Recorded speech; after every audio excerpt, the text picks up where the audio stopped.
बड़ा बनने के लिए बड़ा सोचो। हमारे पूर्वजों भी यही कहते हैं।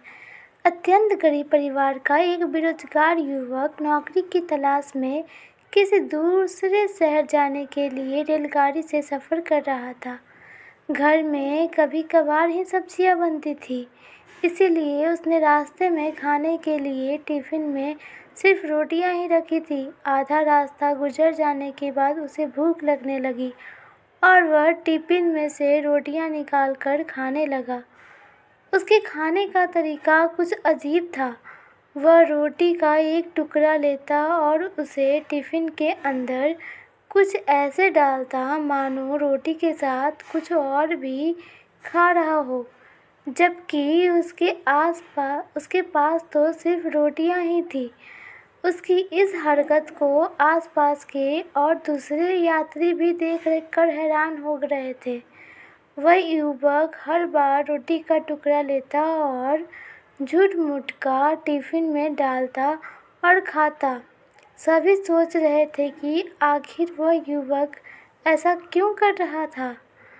आखिरकार एक व्यक्ति से रहा नहीं गया और उसने उससे पूछ ही लिया कि भैया, तुम ऐसा क्यों कर रहे हो?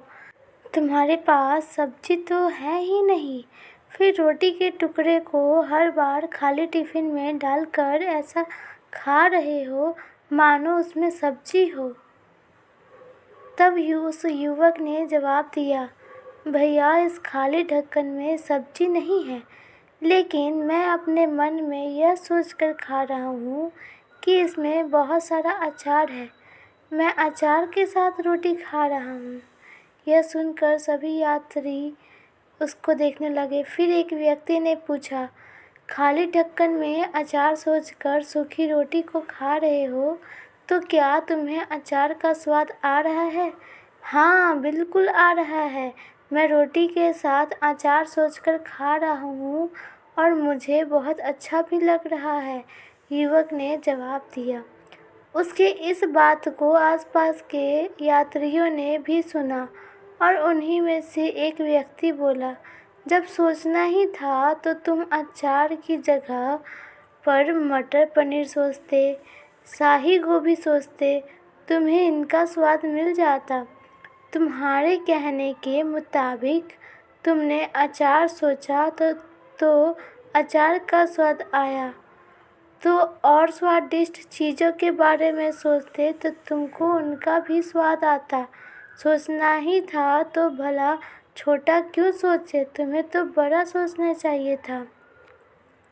मित्रों, इस कहानी से हमें यह शिक्षा मिलती है कि जैसा सोचेंगे वैसा पाओगे।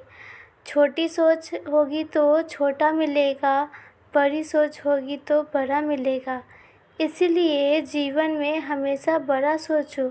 अब बड़े सपने देखो तो हमेशा बड़ा ही पाओगे।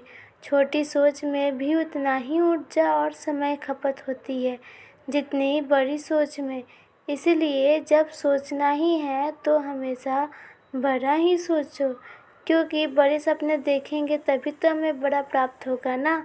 धन्यवाद मित्रों। अगर आपको ये कहानी अच्छी लगी हो, अगर आपको ये कहानी से कुछ सीखने को मिला हो, तो इस वीडियो को लाइक ज़रूर कीजिएगा और सब्सक्राइब कर दीजिएगा और दोस्तों के पास शेयर और कमेंट में ज़रूर